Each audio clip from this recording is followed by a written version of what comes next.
it's time to rock out with our forefathers. American-made, battle-ready style for true patriots. Whether you're marching in the parade, grilling in the backyard, or raising a toast to liberty, do it in the gear that screams freedom. Celebrate 250 years of USA in style. Wear your American pride loud. Trendjackers.etsy.com. Grab yours before the fireworks.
Today, we are joined by a truly creative force, Nadia Vukikovich, the founder of Creative Collective and Nadia Films. Nadia has built a thriving creative agency in Los Angeles, working with artists, filmmakers, and brands to bring bold, original ideas to life. And now, she's expanded her vision right here to New York, with the official launch of Creative Collective New York, a hub for collaboration, storytelling, and innovation. We'll be talking to her about her journey as a founder and a filmmaker, how she built her LA presence, and what inspired her this exciting new chapter in New York. Nadia, welcome to the show. It's great to have you here. Well, thank you so much, Joey, Tony, Don. This is lovely. I was just telling my lovely PR lady, Miss Iris over here, how I haven't been to Long Island in I don't know how many years. I'm embarrassed to say. But it was lovely coming out here. The train ride was a breeze. I wish the traffic in LA were that easy. But sadly, it isn't. So thank you so much for having me here. And I really welcome the opportunity to talk about what's in store for the next chapter. Yes, welcome, Nadia. This is Nadia. great. Awesome. Also joining us, we have Don Sill Yes, hello, everybody. and Iris DeVita. Yes. Nice to see you. And Tony Walker, of course. Let's hear it for Tony Walker. fresh on the Running ones the and board. twos, making it all happen over there. So Nadia, tell us a little bit about your background. What first inspired you to get into creative industries? Yeah, so I when I was growing up as a young girl back in Spain, actually, my parents moved around a lot. They were kind of like a bunch of hippies in the 70s, trying to figure out where they wanted to settle down, and they have 5 kids, so it didn't work out in Manhattan in a 1-bedroom apartment in a walk-up brownstone. So we ended up living in Haiti for 5 years, and then we moved out to Spain. And when I was living in Spain, the only communication I had with the outer world and the English-speaking world was a large collection of VHS tapes and Betamax, if you can believe that format back in the day. Wow, yeah, old school. Betamax deck, that was a heavy deck, almost like the 3/4 inch deck. Yeah. And so I would take pride in joy in like, just organizing all the videos, watching all these classic films like 39 Steps, like Notorious, all those Hitchcock movies. Wow, yeah. And so I just started falling in love with film. And I'm like, and I was about like maybe 10 or 12, and I told my dad, I said, Papa, I want to be a film directress. Nice. And he was like, oh, really? He's like, well, first of all, I don't think there are any women directors out there. So second of all, I he's like like, I'm not Jewish and I don't have any contacts in the film business. And at the time I was like, oh, that I don't understand. I didn't even think it was like mean or cruel. I just thought to myself, what is he talking about? Right. Cut to. Why can't I? Yeah, right? Cut to a couple of years later, there I am coming back to New York, starting at Washington Irving High School, right by Gramercy Park, which back in the day was rated one of the worst, like most violent, what have You you. in the hood, pretty much. Exactly. Everyone in Gramercy Park would clutch their purses and lock their doors Wow. and everything. But yeah, I did 2 years there. And while I was there, I started taking classes at NYU, the School of Continuing Education. Oh, wow, I there took you film go. production 1 and 2. My dad said, I'm only going to pay for 2 classes because that's what I can afford. And so I started really learning the trade early on. I got into the Future Filmmakers Workshop at Tisch School of the Arts. And they only took 12 kids from inner city public high schools out of the Bronx, out of Queens, out of Brooklyn. And so I was really fortunate to start to study at an early age the craft that I really want to learn, and not just learn video, but film, because kids nowadays, I don't think they understand how hard it was to be able to. Back in the day. Yeah. Just too pull it easy. off. Film. Yeah, It's too easy today. Yeah. And you had to really be selective. Right. Yeah. And then you had to develop the film. That was another Right, 30% and that's expensive of your too. budget. Yeah, Yes. yeah. So it wasn't easy. And I remember even when I went to Sarah Lawrence, I think it was just Peter Gabriel's daughter and Tom Petty, may he rest in peace, that, Anna and Andrea, they were the only ones producing and able to, develop film. Right, Because no one else could afford. We were happy to do a Super VHS video. That's what we were doing. So that's kind of where it started. And I always wanted to do, meaningful films that had some kind of impact. Having a son who's a 17-year-old, I think it's so important with all that TikTok stuff and the YouTube. And I tell him, it's hard to get the real source of information, right? Like what's really factual. So for me, I always loved the documentary aspect and, kind of like helping people see a different perspective, like more the educational side of it. And hey, it's my perspective. You got a perspective too. Let's hear them all. There's room for everyone here, Right. Exactly. So that's kind of like where it came. And I fell into advertising and branding content kind of like by accident, but of course it's a great way to pay the bills, the mortgage, Exactly. You got to keep the pay lights on. right. You got to do the certain things to make the dough, and then other things for the art and the love of it. And I think it's good too when you have a 17-year-old. It keeps you in tuned with what's happening on right the, now, yeah. the other Oh, generations and things that like might go. Like you're not watching TikTok all the time. This kid, like the other day, my daughter said 6'7" and started crying. I didn't know what 6'7" was. 6'7". I have no idea. I hear it all the time. Yeah, it's Yeah. again. So it's good to be in tune with having the, Oh, the yeah. youth, but also to follow your dream. And Yes. and as a young girl in Spain at the time, watching Yeah. Hitchcock films, to all of a sudden you're in NYU. Yeah. one of the Oh great no, movie I schools. feel very, very blessed and very fortunate. I've been, always surrounded, just like, meeting Iris here through New York Women in Film and Television, shout out to them too. And Yes, my sir. Women in Film in LA for having a sister partnership with them all too. the directresses. Because, every little membership you can save on is always helpful these days. But yeah, I think it's all about connecting, community. We have to really like unite on a local level. And just yesterday when we had the grand opening, I was talking to someone about, she's also a producer for the multicultural market as well. And Maylene was saying, I bet you rely a lot on Charles. I said, yeah, actually, he's my first testing like focus groups. I always have, I have him watch something first, like whether it's AI or combo of AI videos, because I know he has his finger on the pulse. Right, And he can tell me, oh, but mom, that was back in the olden days. I'm like, baby, it's not called olden days, number one. Number two, okay, I'm not that old. All right? I was from a cool time, man. Yeah, and I'm like, and for my job, I need to stay up on the technology and the latest and greatest anyway, because if not, I get beef from my own folks, Right. from other creative directors. So yeah, but you're absolutely right. We need to find ways to work with this Gen Z and Alpha generation, which are our kids in essence. And, a lot of them are opting not to go to college. They don't want to go to college. They have business plans. They know what they want. They walk into a job interview and they tell you, look, I want to be making 150 grand minimum. I don't want to work Fridays. I'm going to take a nap at some point. I'm not going to work overtime. They go into the job and they're interviewing the Right, job. right. They're telling HR lady what they're. Well, it's hard to get these kids to work these days, man. It's like they want everything. they want everything for themselves. But they're a lot smarter than I am. I mean, I have to say, you have to. We paid our dues so much, didn't we? Back in the, and especially as women, right? And anyone trying to break into this business is tough. But, you have to prove yourself and, do a lot of freebies. You always say, this is the last job I'm doing for free. And then another one comes up. And, down that road. It's so good. I can't pass up, even though it's a short film. And then you're like sweating buckets and you're working 24 hours. And you're like, why did I say yes to this, So... But then, you see the end product and you're like, okay, yeah, it was worth it. I put 20 more years of my life, but, it was worth it. I love when you do a freebie and then you get notes back and you're like, really? You give me right. notes? They critique you. I know. They literally, they expect that they're like paying you, like as if. And then all of a sudden they want, can we not get you two to do the soundtrack? You're like, are you kidding me?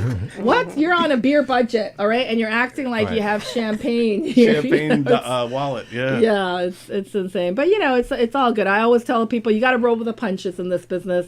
And you always have to remain in the position of, expect the unexpected. And always be in a position of never being offended, right? Right. Because this is another thing we're dealing with a lot in this generation is people get offended for nothing. Very quick. And I tell them, go to New York for like not even an hour and stand out on the corner of Times Square, right? I know. And you'll see how quickly you're going to, and if you get offended then, well, I'm sorry, but this is real life. And this is why I love public schools too, because it really is a slice of real life, Yes.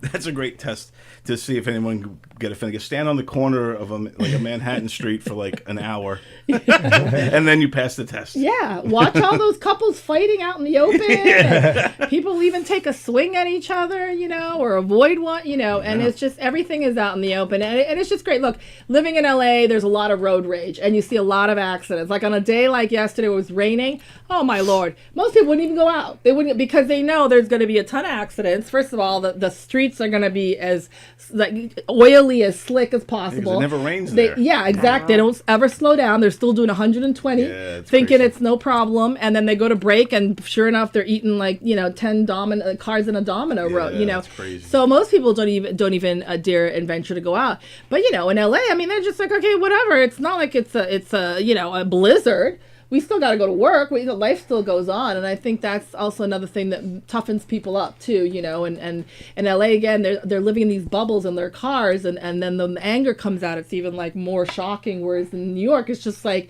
you're in the subway, you're riding with someone's armpit in your face, and what are you gonna do? What are you gonna do? You're gonna tell them, did you put deodorant on today? You just gotta sit there and take it. That's right. or you take out a little oil perfume like I do discreetly, and you just rub it on your nose. And I'm gonna breathe over here this way. Little Vicks rub. Yeah, there you go. So you're the founder of both Creative Collective and Nadia Films, right? Yes, that is correct. So how did each of these ventures come to life, and what sets them apart? Yes, well, so first it was Nadia Films, and that's basically an LLC. We're a small, independent, full-service production company. So we also are able to do the concepting and creative. So oftentimes we'll have small brands that come to us, and they've never had even a marketing plan, or they don't know where they want to go with their brand, right? And that's fine. That's totally acceptable and normal. We right now are bidding a nonprofit that helps folks recover from addiction, right? Nice, and they're just this morning I was going back and forth with them on an email about, well, look, maybe we don't want to do a full-length documentary. Maybe we just want to do a social media thing. I'm like, that's fine. That's actually what I suggested. If you go back to the emails dating back to June, I said, why don't you start off in baby steps? So this way you don't feel like your pocket is being depleted, especially for a nonprofit, of a big chunk of money, and then you just kind of test and see how it goes. But social media is where it's at anyway. Like most big brands years ago now didn't even want to spend $250,000 or even $100,000 on a 30-second commercial because they know they can do it on social for a lot less. And even though it's not going to be the best, say, quality or value of film, it's something that eventually, even if you shoot on the red camera, you can always blow it up. And yes, if you want to submit it to film festival or you want to get it out there on some spot TV, you can do it. But for me, it was always, I want to be a one-stop shop for everything. And I want to be able to be scalable and flexible. Because what happens, a lot of ad agencies, traditional ones, which is what we're trying to bypass and kind of disrupt that, right, is that they have like, you know, their usual staff. They have their usual creative team. And whether it's a car brand or it's a fast food brand or it's a beauty product, you're kind of stuck always with the same creative group, right? Right. And unless you're cutting them a huge check, which they used to back in the day, a retainer of I don't know how many millions just to have you on the record as the agency, right, for whatever market it is, whether it's English market or Latin market or African American market, they still have to then pay on top of that whatever they're going to, you know, commission you to do, whether it's a full, I don't know, branding campaign for, you know, Anheuser-Busch or for Corona, whatever it is, right? And so on top of that, they're having to pay that and the media buy. We tailor everything to what their needs are. So we can staff up and staff down as needed, which helps save on that time of staff, right? And even with the time of staff, I mean, they would inflate costs a lot. I would see it myself and I'm like, no, this is not what I make an hour. I even tell the CEO and they're like, I know, but this is our profit that we're getting.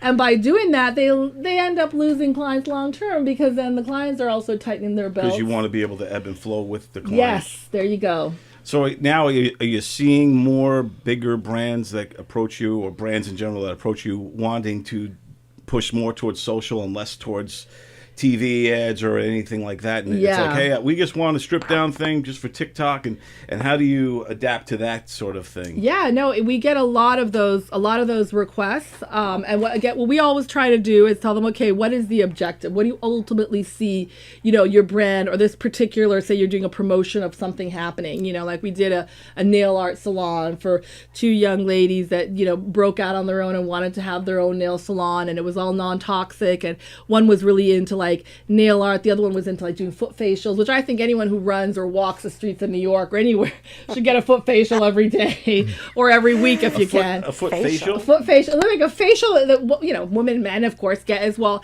but on your actual feet with the steam. So they like do the whole thing, the peel, oh whatever, yeah, oh my, your feet feel like a baby's butt. You probably feel amazing after that. Oh, you do. You start your day and you're in the best mood ever. Now really? Now I know what to get Joey. Yeah, exactly. It's a great goal. Foot facial, guys. Let's go. We'll get foot facials this weekend. Let's do it. You don't have to put any polish if you don't want to. No, I've never heard of that. That sounds amazing. Shout out to two Gemini girls in LA. Exactly. Out in Santa Monica. But yeah, so they didn't have a lot of budget for their job, but I managed to get 2 cameras. I had one director of photography and another camera assistant who handled the second camera that I upgraded to director of photography. So I always like encourage people to go for their key positions, you know, and empower people to seek out what they really want, not just in assistant positions as well. So yeah, we were able to do that. I think it was like a day or two, a shoot, maybe a day and a half. And, you know, she got over 2,600 views already with one of them. Yeah, and I hired this other guy who normally does carpentry on film sets. He just threw his drone up, you know, around Santa Monica, got some like monument like the pier and, you know, some of the promenade, some of the, you know, those key historic things that really identify immediately that you're in Santa Monica. And, you know, she did her mother's promotion. So those are smaller businesses that we can help out. But then we also have like a Paul Mitchell, say that they're, you know, doing the school for like training how to cut your hair, how to do a perm. And then they're doing it in multiple languages because they're sending them to Russia. They're sending them to, you know, Germany. They're sending them to other countries and even Asia and Latin America. And so, you know, there's when like my husband and I will step in together, who's also my business partner, and he's also editor and visual effects member, and we'll kind of divide and conquer, you know, because it was 120 videos shot in like 1 week at Smashbox Studios, and then each video, you know, is like at least 20 minutes long. So that's a long format to cut when you're used to normally just doing 30 seconds. And going back to your TikTok, when you're like looking at 10, even 5 or 5 second quick things, just like teasers, you know, just to get you to like dip your foot in there and want to learn more about the brand. But yeah, we definitely live in a society where the attention span is real short. You gotta catch them right in the first like 5 seconds. And you can measure it. Can't open it up when I fall down the stairs or something. Yeah, and you can even measure now with the metadata how far along they went in a video. Yes. Before they clicked out. And I got insulted the other night. You did? I got insulted. I never looked at the video insights. on my Okay. videos. What happened? All my videos have like 120, 170, 180, whatever they are. And I just for the heck of it clicked on what is this video insights, and it showed me that people have an attention span of 3 seconds. They're watching so 180 people watch it for 3 seconds. Wow. Hey, we should get So now I know the first 3 at least seconds. you're getting the views. The first 3 seconds, I gotta go. Yeah. What can you do in 3 seconds, man? It's Right, like, you know, you either grab them Yeah. or you don't, and that's what I tell folks too. The opening shot of anything video Yeah. is so important to really capture In your that audience. opening. Yeah, even more than the big bang at the end. You know, Right. of course, if you're doing a branding spot, you want to have that call to action at least 2 or 3 times at the back end, just to give folks time to really register. And now with the QR code, it's a lot easier. But even that, we have to make sure that it's a certain size because they're sitting on their couches, they're that far away from their TV. Right. Get the- And we had this long discussion with Spectrum the other day because they were starting to do that for the Latin market, so the Spanish-speaking market. I was like, look, this is not the right format because I'd already done it from the general market and they didn't believe me. And I'm like, I'm telling you, go test it and ask the experts. And sure enough, we had to redo all because they were too small. Right. The old lady sitting on her couch, she's not even going to know what to do with that QR Right, code. right, You right. don't want to miss out. Those are your consumers, Yes. right? Those are the people that hope they're going to be purchasing whatever it is you're selling. So we just like to tailor and remain flexible and scale. But we understand everyone has different needs. And sometimes you're up and sometimes you're down. Sometimes you're doing great with your sales. Sometimes it's a little slow. So we work with that, like you said, ebb and flow with everyone. And when dealing with social media, how important for you and your company and your clients is the trends, the trending things? Like, you see so many trends come and go with TikTok, what's happening now with and I guess it all matters, I guess, the target audience. Are you going for a younger demo or whatever, that kind of thing? But is that something that you follow, or do you just go? Oh, we absolutely do. I remember there was like a number of years ago, maybe 2 years ago, the Stanley Cups were huge. Remember? And there were all those folks getting caught on the side of the freeway or got pulled over and their trunks were packed with Stanley Cups that they were trying to sell. Now we got the Labubus or Labu, Oh, yeah, those my little son is even creepy into, things. Yeah. And I picked up one at a film festival in Houston. I didn't even know what a big deal it was. And then I went to check the price. I was like, wait, I'm sorry, did you say $65? And I can't even see what this little thing looks like. This furry. You don't know until you get home. You have to open it, right, But you gotta first pay the $100 or whatever it is with tax. I'm like, this is no. I mean, I prefer to go to those machines and try to play one of those things where they're just gonna take your money. Old school, Yeah, but those trends, I tell clients and brands, they come and go all the time. Take it with a grain of salt, but definitely follow those influencers and those TikTokers if you really want to get more people following your brand. Right. So let's say, for example, my husband, he does a lot of work with automobiles. I've worked with Toyota as well and GMC and Pontiac in the past, but he's really he does a lot of XR stuff. So that's extended reality. And that came about during COVID when, clients didn't want to travel. They didn't want to go to film studios. We were actually working with CT that used to do that did a couple of those, very cool visual effects TV shows were popular. That I think Pedro Pascal was in a couple of the. It'll come to the Mandalorian and all that. Yeah, and CT also worked with Herbalife at the time because I was doing live events with them. So, but getting back to the cars, they don't even really care, honestly, if the influencer likes Honda or Acura or they're into a Hyundai car. They just want to know that they're going to get all the millions of followers attention the moment they have this kid, and normally they're really young, on stage reading a script and say, oh, try out the new da-da-da-da-da. And that's it. We drop them in whatever background on those XRs. Say they could be standing in Times Square and they're shooting down in Orange County somewhere. And the one of the directors is out in Toronto in Canada, and then the other client is in South Korea. Someone's everywhere, right? But that's the convenience nowadays of technology. I tell people, technology is wonderful. TikTok is a wonderful way to get messages out there, but it's also a double-edged sword too. In that once you put something out there, it's really hard to get it back. Right. Yeah. So you want to have that strategic marketing thinking. You want to go with folks like our team. We have a couple of guys like Roy and Javier Zavala, and even another younger younger team member who worked for the Academy, and she used to do all the social media managing for them, and now she's working at another ad agency. But again, these all come on as freelancers when we need to, hire them and whatnot.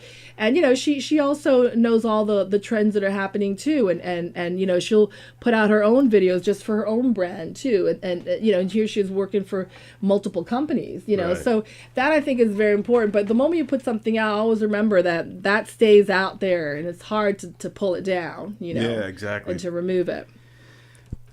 Sometimes I'm wondering, like, for a marketing perspective nowadays, is it, if you had like a budget, would it be smarter to put it like into TV, or like the Super Bowl? Let's say you go all in, the big one, right? The Super Bowl for the commercials too.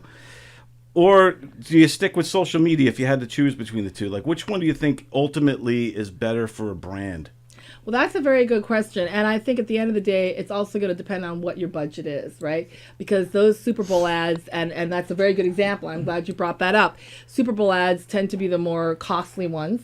And it's not just because you're normally hiring celebrities, right? Because every year, we see more and more celebrities, right? Especially this year, right? They were very slow because in LA, I was saying earlier, the business has been slow, so they're all going to commercials. And that's where these celebrities are making their money, which makes it harder for the ones who aren't celebrities, right? That still live in a town, that are hurting, whose families had to be separated. Like, I do a lot of non-union jobs as well as union. Right. And not by choice, but because sometimes my clients come to me like, look, we don't want to sign with SAG or after, we want to just be able to, this is what I have. Can you do me something, to help grow my brand?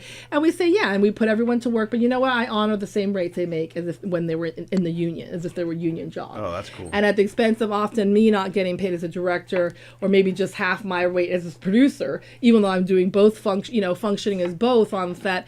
And the same way, I'm my business partner, because we want to put those folks back to work. We want to help their families out. Oh, that's awesome. And that for us is really important. But to answer your question, I always tell them, like, what's your budget? Let's work first with that instead of doing the back and forth.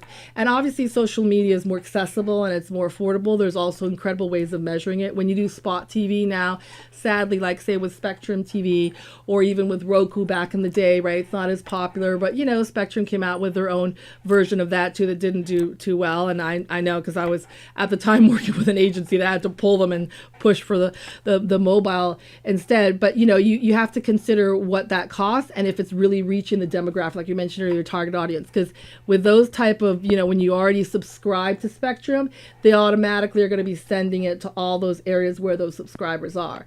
So you might be in a little town somewhere in the Midwest, but it's going to the tri-state area here in New York as well, and all these other, as they're like, exactly, I'm trying to promote my mechanic shop out here in the Midwest, Right, change some tires, and it's going to these rich folks out here. That, I've seen videos of like a pizza place. I'm like, wow, that looks awesome, Yeah. And then you find out it's in Philadelphia. Exactly. It's like they really need to take the time, and sad because they make all this money on our subscriptions, right? I mean, subscriptions aren't cheap, and they just went up again. Right. Whether it's HBO or whether it's Disney Plus, or they're laughing all the way to the bank. Oh, yeah. And yet they're not really targeting for, let's say in this particular case, like you're talking about, I really want to get my targeted audience. I really want to specifically.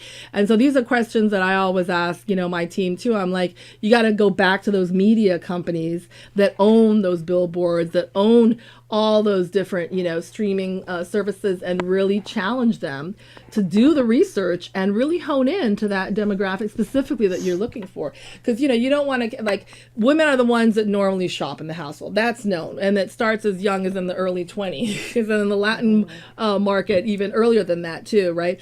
So they're doing the majority of the shopping. Oftentimes they're even doing shopping in cash. So you want to catch those ladies watching shows, right? That they're actually able to be in front of the TV, that they're not caregiving for the kids or the grandma who lives you with gotta them, find the right time. or out shopping. And like a lot of people don't like to shop online still, even though it's very popular, and malls have kind of become ghost towns Yeah, now, many of that's them, crazy, sadly, right? after COVID. So a lot of people still enjoy shopping in person, but when you speak to their culture and you speak to key things about family unity within a culture, whether it's a Latin market or the Asian market, then that really makes them sit up in their seat. Oh, they watch it on TV. Oh, these people got me. They understand me. They understand those little things, nuances, right?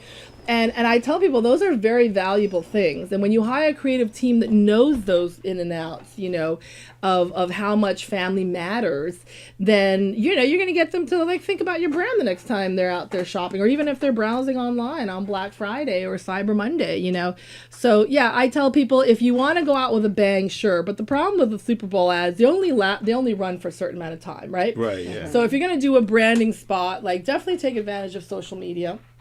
And definitely have it run like the longevity that it can. It could be up there as long as you want it, to be. And so with the Super Bowls, it's those guys, they get out there. It's actually here in New York where they go to buy that media, and they have to go a year in advance, and they call it the upfronts, and it's like, it's like an auction. Who wants to pay the most amount? And same for the Oscars.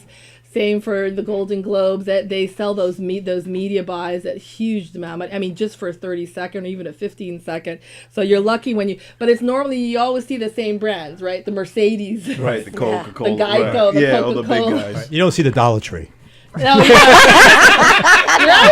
And the 99-cent store. I couldn't believe when they shut the 99-cent store. So many people shop at the 99-cent store in LA too. I shop at the 99-cent store a lot for birthday parties and whatnot. Well, we want to congratulate you for opening up you. here in New York, and we wanted to know what inspired you to come to New York and why now. Oh yes, thank you, Joy. Well, this is my hometown, and I always tell people, they're like, "Where are you from?" And I'm like, "I'm from New York." Now, really, I'm like, "No, I'm from New York," and I take pride and joy in that because this is such a diverse city, and like we were saying earlier, it's a tough city, like the song goes, if you can make it here, you can make it anywhere, and I truly believe that, but I also believe in the kindness.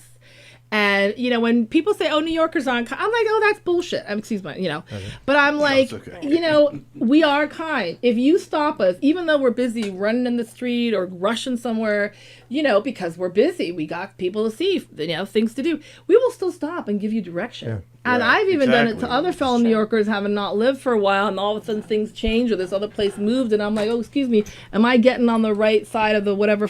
And they're like, oh, yeah, no, and they'll take the time. Whereas in other cities, well, first of all, you're not always on the street. You're in your car, right, like in L.A. Right. And they just don't really want, they think you're crazy. They roll your window up. Yeah. They get ready to go to the glove compartment, maybe pull out the machete, or there's no spray. There's no place like New York. No, there's no place like New York, yeah. My kids are in college in other states, and they can't wait to come home. Yeah, and I really sincerely believe that this is where, I always come to check in again and see this. Is this the right thing I'm doing? Am I making the right, move?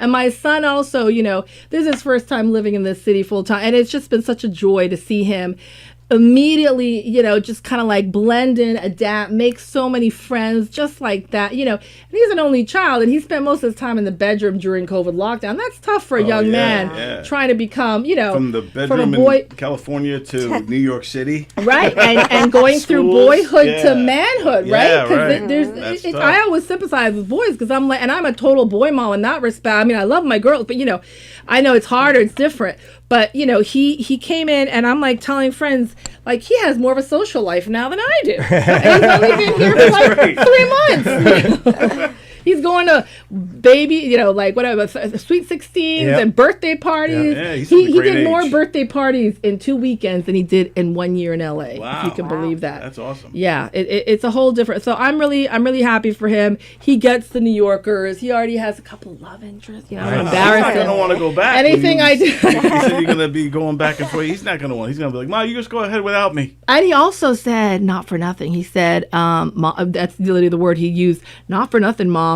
But the teachers here in New York, they're way better than LA. And that speaks to public schools. Props to New York, New York Board of Education. So I'm really, and he came from LAUSD, which is the second largest public school in the United States. So that's, he's a tough judge, but he's an honest one too. Yeah, that's great. So what kind of clients here in New York are you hoping to attract? What kind of projects are you looking to work on? Well, from your mouth to the God's ears and Mother Nature, whoever you believe in, because we really wanted to rain, like make it rain, because it's, all these things cost money, as you know, setting up an office, whether it's a small office, mobile, what have you, and you really want to attract as many good folks as you can. Right. And I think, we're at this point, we're open to anyone who wants to give us a chance, an opportunity. That's all we're asking for is a chance to prove what my team can do and how hard they work, and around the clock if need be. We have folks that are in the UK too, like some of my husband's friends that went to school with him at St. Martin's Art School in London, which is where Sade went, and Vivienne Westwood and Alexander McQueen, and he had the good fortune of studying there, so he has some friends that still work with him. They all freelance too, and they help out with AI. We have folks, of course, out in LA. We have folks in the Midwest. We have folks that are in other countries, in Italy and Spain, and we like to give everyone an opportunity. So the same way we give our team members opportunities to be part of this, and we're open to anyone who wants to join the Creative Collective as well in any area that they want to. I always tell them, like, whatever you've been doing in advertising all these decades, we want you to tell us what you truly want to do now, because there is life after advertising. Like, you can still go out and do what you really want to do, and be happy and passionate about it, because sometimes you're stuck doing copywriting and you might hate doing copywriting. And maybe all you wanted to do was just voiceover and get those big, paychecks that voiceover talent gets, and those residuals. And so that's fine too. We have a creative director who, Roy Pari, shout out to him, who wants to do voiceover. And he's totally bilingual, English and Spanish, has no accent. You'd never tell that he's originally from Argentina. If you ever need another voiceover guy. Oh, wow. Very good. Do some voiceover. Oh, come on. Okay, Don. You could do some good trailers. In a world. Yes. Yeah, that guy, I have to say, he did a couple of McDonald's spots for me back in the day, and he never once left his house in Malibu. Really? That guy? That he already had his whole studio set up. He was so smart. And he didn't even, So he was ahead of the curve. Oh, yeah, and he had the right microphones, the EQ. But you know what? He was making the bucks. He was making those big bucks. He was the guy, the movie guy for a long time. In a world where Arnold Schwarzenegger meets Sylvester Stallone. Ooh, wow. I'm getting goosebumps. You ain't got nothing on Arnold Schwarzenegger there. So how do you see the New York creative scene different from Los Angeles? Like, how do you see them? I think, and I was talking about this just last night after the party, and I was cleaning up. It was like 2-3 a.m. and I was putting trays of food away, and I'm very hands-on with everything. Even if I'm a director producer, I say, if I can go get my own cup of coffee and I still have my full capabilities, I'm going to go do that versus having a PA do it. So I was cleaning up and I was talking to my business partner Ron. I was like, so what did you like the most about the party? He's like, it's the people. He's like, the conversations. He's like, the conversations I had they're so different from LA. Yeah, right. He's like, and this is a British guy, mind you, but he's lived here for 31 plus years, right? And, he hasn't lost a British accent. I'll hand him that. But now it's coming in handy because he might do voiceover because of that British accent. Yeah, that's right. That can bring in a little extra paychecks here and there, right? Pay for a couple of bills maybe. But he was saying it's the conversations. He's like, people, they're so diverse. Right. We went from talking to, how he launched MTV Europe back in the day to, a book he was writing about ghosts, during COVID lockdown, one of 4 that he wrote. Then he was talking about the weather and how it's changing or getting colder and raining, whatever. But you talked about so many different subjects, whereas in LA, and I hate to say this, and I love my Angelinos, don't get me wrong, my son is technically one, born and raised there. Right. You're only talking about the business, the industry, most of the time. You go to any party. Personal, nothing like, I got you. Right? Yeah. And the first thing they're saying, Joey, what do you work at? Or what do you do? Or what, are you a DP? Are you an actor? And they're already sizing you up. They already want to know the type of car you drive, right? Where you live, right? I always pull up my old van on purpose, especially when I'm buying furniture and they see me pull in. I'm not going to try to highball me. This poor guy. Yes, that's good. I used to say I lived in a tiny apartment, and it was a studio in downtown LA before downtown LA got cleaned up. Believe it or not, back in the day, it was still pretty rough. And I used to have the SWAT team every day because I was literally by the Mexican consulate, and then I had social services. So they kind of boxed me into my apartment, and there were so many times I literally couldn't commute just a few blocks down to the TCW building because I was like, boxed in. I'm like, what can I do? I got helicopter. They're all like, they thought I was joking most of the time, but I'm like, no, this is real, and I'd send pictures. But But this is how it is in LA, right? It's all about the business. And so they'd come over to my parties, and the first thing I'd get was those questions, right? One after the other. And so I'd anticipate, I was like, before you start asking me where I'm from, what have you, I'm like, look, I live in a rundown apartment in downtown LA with rats running all over the place. I have a beaten up 2-door Honda Civic that doesn't have any AC. And, I'm a producer, but sometimes I don't do anything. And, al dolce far niente, as they say in Italian, Right. the sweet pleasure of not doing anything, and that would just throw them off. Like, wow, you really are from New York. They didn't have a comeback, right, for that. They were like, oh, shit. But yeah, so, it's just different. But for us, really, it's a fresh of breath air. Right. It's a fresh of breath air. It's a nice, warm, welcoming hug. That's what it is for us. Right. And so, we are really grateful. We're really, meeting so many amazing people, like Iris over here, who's connected us with you and, giving us this opportunity to share a little bit about what we do. We're just so grateful. I mean, so many positive things have already happened. I'm judging this film festival. I was watching films right up in the moment that I had to catch the train to come out here. Oh, wow. And, I stayed up till 3 a.m. or 4 a.m., however long after I was cleaning up to watch a couple more. Because, I want to honor these filmmakers, that are trying to get their work out there, their stories out there. And they're really important and positive stories, too, because this film festival is all about making the world a better place. Then I'm doing a panel this weekend. I'm on one of their panels for the industry. I was very flattered and honored to do that, too. So, you make time in your schedule to do these things because I'm all about helping the next generation up, too. That's great, yeah. Because you never know who's going to be on the other side of the table, and you never know who's going to be hiring you. Exactly. Because sometimes you see the intern all of a sudden becomes the CEO, and you're like, hey, how are you? Be nice to everybody. Yeah. Be nice to everybody. Exactly. I'll tell people, be kind, be nice, be respectful, and be punctual. That's one thing that I think our Gen Zers need to work a little bit more on is that, punctuality is very important. Showing up is 90%. I mean, we were going to a restaurant the other day in LA and we had to wait. We had a reservation and we had to wait something like 30, I don't know how many minutes. And the guys behind us, they were like, well, we've been waiting for over an hour, and we got here before you guys and it was maybe 15 minutes earlier than us. And then I turned around to the host. I said, well, what's going on there? We can't get people to show up for work.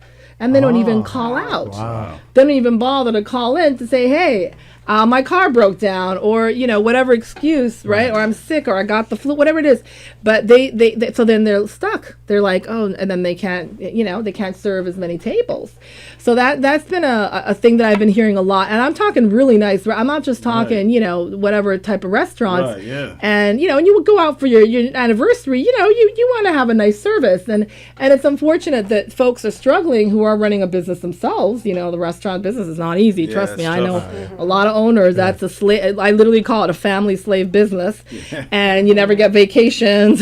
You work holidays, you work, right? Yeah. Thanksgiving, Every Oh, weekend. absolutely. But I love it when you go out and they treat you like a king and a queen. And that's what I think everyone should, when you're working hard for your money, you want to be treated nicely. And that's something in New York. Matters. Yeah, the service is always, even when I go down to Miami and my own Latino friends are like, oh my God, look at these Cubans, and they're Cuban and Puerto Rican themselves, maybe second generation. And I'm like, why are you coming? And they're like, well, they're forcing us to give us a tip, and they haven't even earned the tip. I'm like, well, I always lose the waitress when I order water. It goes from all of a sudden they're like, They look at the van and then they get water and they're like, yeah. anything to drink? I'll have water. And then my kid will go, yeah, I'll have water. They look at me like, but it's like, you're right. People do judge you on that stuff. Yes, I know, because they're making their monies on the liquor, Right. and we know the liquor licenses, hard liquor obviously, are a lot more difficult But to get. in than my beer. case, I'd rather have water, so I'll pay $10 for water. Yes. I'll Get pay the fancy water. Get the sparkling. Get Sparkling. Oh yeah, that's what my husband likes, a sparkling. I'm boring. No, that's very. I think that's very European too. It took me a minute to get used to that living in Europe. I'm like, it's burning my throat. So how do local artists and brands, how would they get involved with Creative Collective in New York? Yes, well, we're easily, you can find us. Best way I would say is call my cell, text me, or you can go on our website and look at our work. It's creative-collective.us. Then our other website is nadiafilms.com. That's been around for a while. And then, of course, my email is nadia@nadiafilms.com. And my phone is the best way I always tell people, especially when you're running around and on the job, or if you're out in a shoot, 310-625-1116. I tell people, look, I'm the easiest person to get a hold of. My mom had 5 kids, bless her heart. Wow. And she, even when I was a single parent and working multiple jobs and traveling and all that, and she would always tell all of her friends, she'd say, look, the one daughter I know to ask for something is the busiest one, and I know I can get it done because she's busy. And so she would sometimes the busiest people she would always get what she wants. Yeah. Now, when you're talking about that you're judging some films and you've been watching and reviewing all these movies, and I think that's great that you're watching the whole movie, because a lot of times judges might just watch a little portion of it and, I get it, and then they'll grade it or whatever. What are some of the things you look for in a film especially when you're critiquing it? Yeah, no, that's a very good point. And interesting that you point that out too, because, I was even talking to my husband, I'm like, wow, I wonder if on Film Freeway they have a way, just like, on Frame.io and, on all these like Simian, it used to be called Go Simian or Wire Drive, we could see how long the client had actually watched the last cut. That's right. And if they actually did check the supers and the fine print and all that, or their creatives or their legal department. And my husband's like, oh yeah, no, they can definitely, he's like, that's just like Frame.io, And so I think it's important. I mean, look, I'm looking for a good story above all. I think you can forgive a lot of technical things, especially when a filmmaker is starting out. But one thing I always advise student filmmakers, when they're first starting, especially when they're still in college, I'm like, look, don't cheap out on your audio. Because if I can't understand, you can be half deaf or refusing to wear a hearing aid, but if you don't have proper audio in a nice movie theater that's equipped with, adequate speakers, it's such a shame that you can't hear the actual storyline. Now, mind you, If film... you make or break it, because it takes you out of it. Exactly. And film is a universal language, so you can sit there and watch a Japanese film from back in the day, right, that's in black and white and maybe is silent, and still kind of understand the gist of the story maybe, or the love that happens between, two people, without having to actually understand the language in a way, because it is, in a sense, I always call it's like poetry on celluloid, when it's well done. But I also look for good cinematography. I've been fortunate to work with some, award-winning, like folks that have been nominated even for Oscars, and ones that wanted to go from DP to then director, working specifically in commercials, like Rodrigo Prieto, Valentina Caniglia I mentioned earlier. She worked with Spike Lee too. Shout out to her. She's back in Rome, Napolitana. But, she had to leave LA because she couldn't find work, and I gave her as much as I could, and now her boyfriend, an AD, he's back in Minnesota with his folks too. So, luckily they don't have kids. I've seen people now have to send their kids to their grandparents in another state to make everything work out. I mean, this is the reality that's happening. And it's all solvable. It has solutions. So many producers out there in the Hollywood Reporter and even in, Shoot Magazine, some of the more specific advertising have given literally proposals of how we can fix these incentives to make it more affordable. But the fact of the matter is production has always been less, LA is not as production friendly as other cities. And I think New York right now is doing a lot, even upstate. And in New York, depending on who our mayor is at the time and who's running, right, our government, as it were, we give more incentives. And we're definitely producing, as far as I can tell right now, more here than we are in LA. Now, Midwest is a different story. But yeah, I think it's really important to watch the whole film if you can. I'm the type, even if the film is horrible, I'm in the movie theater, I refuse to leave out of respect, even if I'm like, oh my gosh, this is really triggering to me, because out of respect. you know what's put into it to make it right. And but I think lighting you can forgive that, right? Because it's hard to light something properly. Like my husband loves light, and his father was actually he was a photographer in the war for the Navy, if you can believe that. Wow. And he got blown up at one point and survived that. Wow. And those photographers, we forget, just like press, they didn't carry any weapons. They were not allowed, even though they were officially working for the Navy, right? But they had no way of protecting themselves. So he used to shoot all the print stuff for the James Bond films, like he did Goldfinger and all that. That's and cool. he would give my husband ideas of how to, like, you had to be very economic, because back then, bulb was very expensive, especially after the war, right? And so he had to learn how to bounce and use like your reflections and stuff. So with one light, he could light this whole, like the back of the person's head, the side. Like he worked with Just by using reflectors and things? with Liam Neeson doing some kind of hologram thing. learning it. Yeah, my husband Rob he's a big inventor too. I tell him you should charge the clients for that too, but he likes to give that away pro bono, and he gets a little kick out of it. But I always tell people lighting is very important, but audio is essential. And I know you want to show the flashy cameras and buy the best camera package, and that's all cool and all. Remember how to learn how to use it first. Right, get the settings right. Like I don't want to be waiting around 3 hours because you still trying to figure out how to set the camera or white balance. If you're on set, make sure that. And that can happen sometimes when they want to. It's a new toy, and I get it. There's a lot of cool toys out there, but learn how it works first before you get on set. And always I tell people, if you can do a test day, do a test day. It's so worth it. If you talk to the client and you work it out with them, like, look, we have a 5-camera setup, and we have a jib arm, and we have motion control.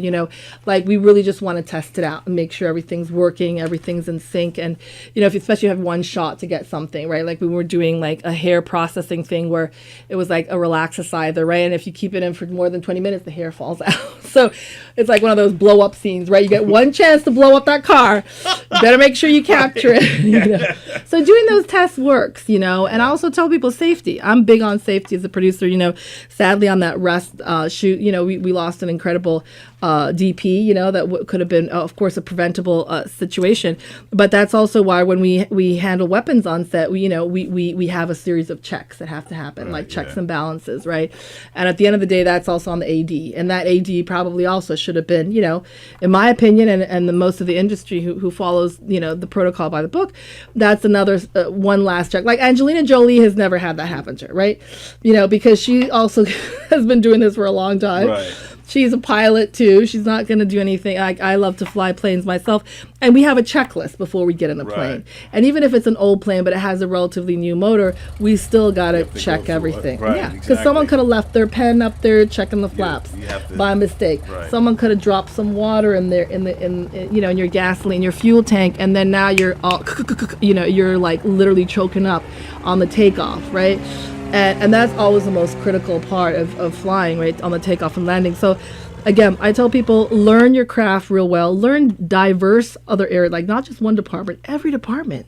So when a gaffer comes and tells you, look, that lighting setup is going to take, because I got to get the guys over here in the grip, to help me out.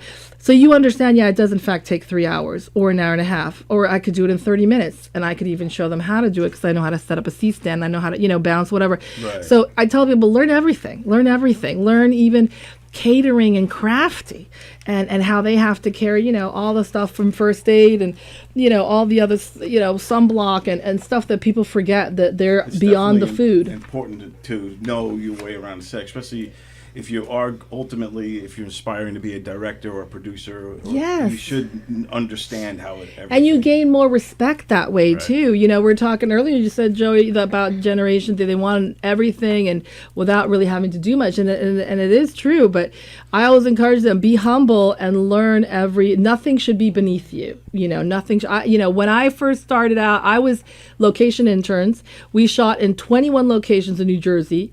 At one point, I think I knew New Jersey better than I knew New York, all the different counties. I'm talking, Weehawken, Bergen, Newark, all the industrial area, and we had like an insane schedule. This was when we were still shooting film. We were shooting in the summer. And why did we shoot in New Jersey? Because New Jersey gives great incentives, and it always has. Even renting cars down there is way cheaper than renting in New York State, And so we had this incredible team. It was a low budget. It was a good machine production. But one of my jobs was when we had downtime, I was to go out in the street, wherever we were shooting, whatever neighborhood, and pick up cigarette butts. Whether they were the crew that left them and we had Maxwell coffee cans all over the place.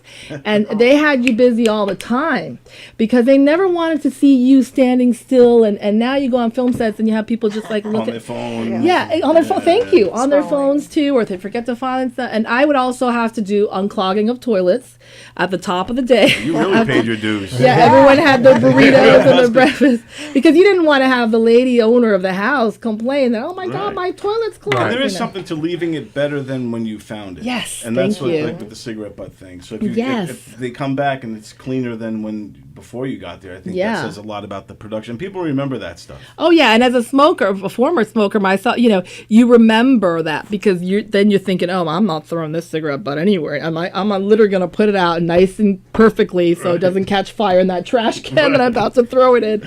But you think twice about tossing your cigarette butt on the ground. But those are little lessons I tell people, and it's humbling. And I think this future generation can learn, take a page out of that humbling experience. It's that work ethic too. Yes, work ethic. That's the other thing. I feel like they really need to learn more of work, like maybe grow more of a backbone or something, or toughen up a bit more. But like I said, they can't get so easily offended because you got to grow thick skin. And I think that's what I love about New York. And it's like, tell it to my face, and if you have an issue, just talk about it. Like I always on film sets, the moment I see there's something happening, I literally have we step aside, take it away privately, and we hash it out right there. You got to nip that thing in the butt because it spreads real fast. And even when you're on shooting on location, like we happened with America's Family, that film did really well at the Dances with Film Festival back in 2022. We had to shoot an actual real live protest with all the LAPD everywhere. We had ICE, we had everyone, the SWAT, and this guy, the DP, was going to fly a drone. I was like, you can't fly a drone. He was coming from Mexico. I said, look, you have to have a license to do that. And can you believe he flew it without me doing at one point?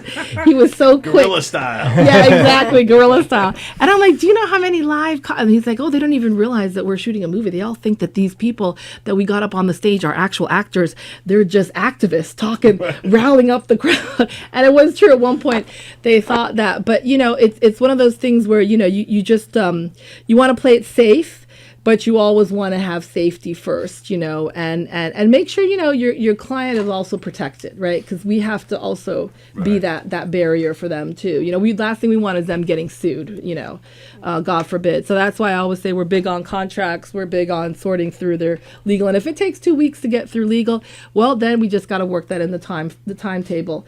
Even if, we get only half a week or maybe a week to turn it around and do the creative or edit it, we have to respect that because at the end of the day, that protects them too, Right on. So what's next for Creative Collective? Well, we're really hoping earlier, like I said, to get more business coming in.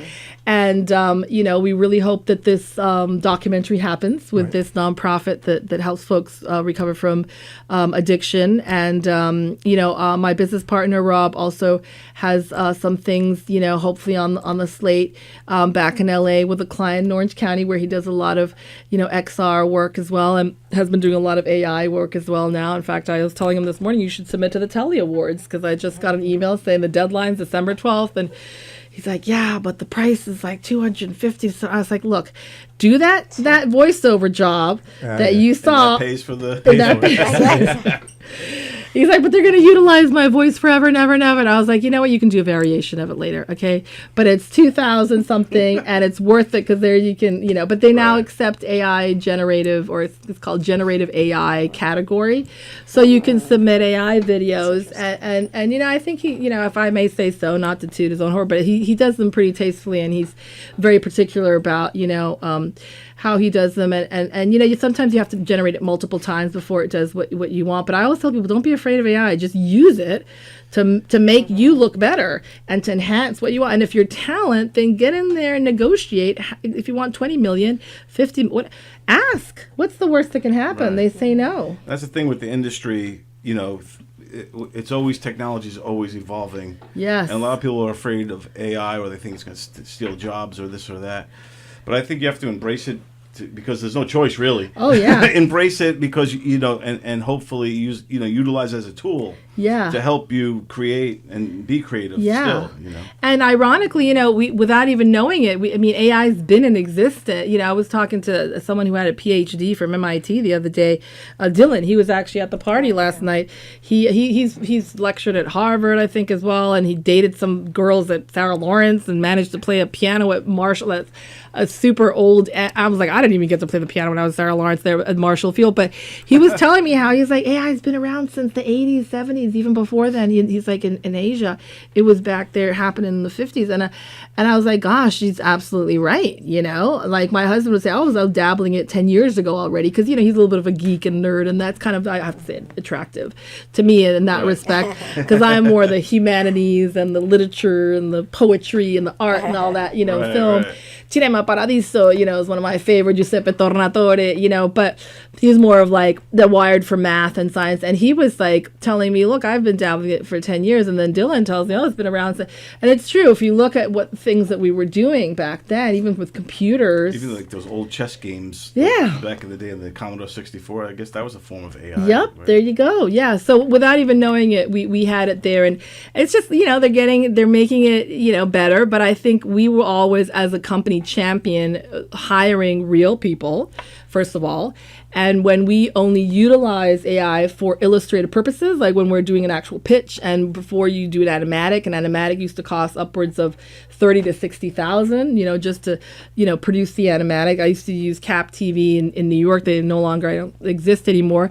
But the clients started cutting that out of the budget, and they started having the people do it in-house at the ad agencies. So what we do now is we just have AI generate it, and it makes it easier for them to understand what they're looking at and visualize. Because some clients are not visual people. They can't imagine what it would look like, or if they use such and such celebrity to represent their brand. And so we use it as a tool to enhance what we're already presenting and to get it to sell faster, but always with a disclaimer that we're not by any, form or shape saying we're going to be able to do this in an AI for you. We can do this with real people, hiring a real crew, and this way we put more people to work.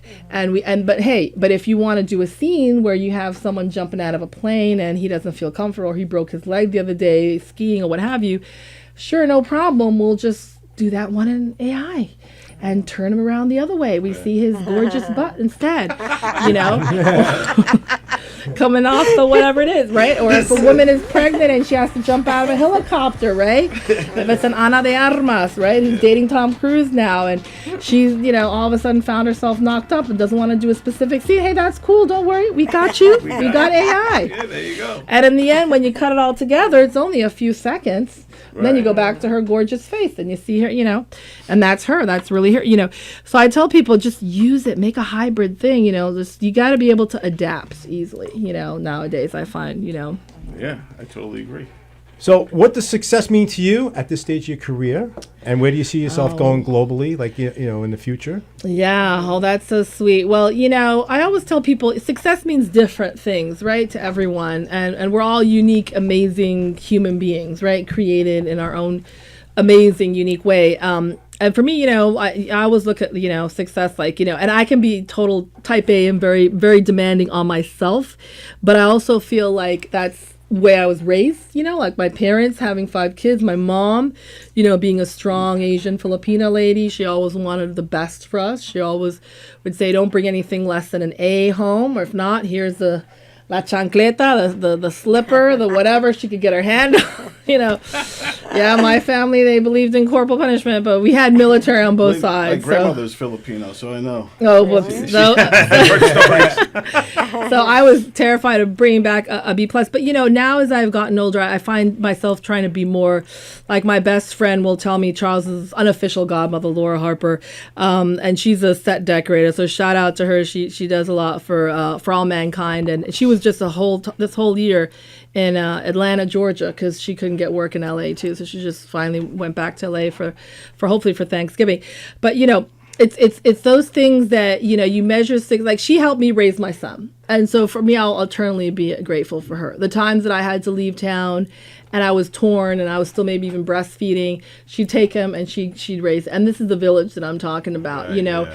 And it could have been anyone. It could have been a next door neighbor who happened to be a guy, but those folks that volunteer and are willing and offering, I think those for me, like seeing a child being raised up, by a village, right, of folks, that for me is a huge success, just as much as it is, winning an award or like the docu-series, on powerful and inspiring Asian women. The first one on Mira Chai that's won 16 awards. I never expected that, including Best Documentary and Best Female Director, Best Empowerment Film as well, which was really telling in terms of like how people feel that her story was empowering, because she wanted me to cut out so many of the really good pieces, of her struggle of going through the foster care system, not once but 5 different foster care homes when she was only just barely a teenager, I think, 13, and being abused sadly too in some of these homes, right, and even by her own father, her own Hungarian father, and so, and then her mom being locked up in a hotel in South Korea for a long time because they didn't even have an insane asylum in South Korea.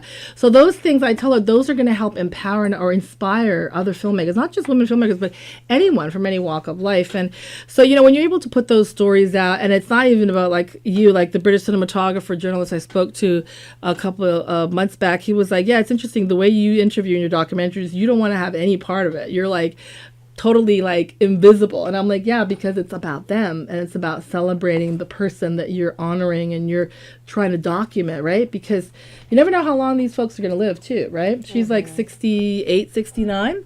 And when I told her, oh, I'm about to turn 50, she's like, oh, you're so young still. She's like, wait till you get my age. So those successes, she has been able to take a vacation. I say, look, if I ever get funding or distribution, the first thing I'm going to send her a prepaid vacation, like one of those old-fashioned tickets where you can't go in and cash out or you can't get a refund. You literally just have to get on that plane or whatever it is, the cruise, and take off. We have to have you come back because you are so interesting. And thank you, Joy. Sorry, I'm no, very verbose. But when the company's good it's and awesome. the questions are amazing, and you clearly did your research, so my hat's off to you as well. Once again, before we do leave, I just want everybody to be able to get to your website. Yes, So absolutely. It's nadiafilms.com, and the other one is creative-collective.us. And you can also find us on IG, as well on Instagram, as well as Facebook, and we're even on X now, it's called, no longer Twitter, and we have TikTok as well. So, well, we'll love to have you come back. So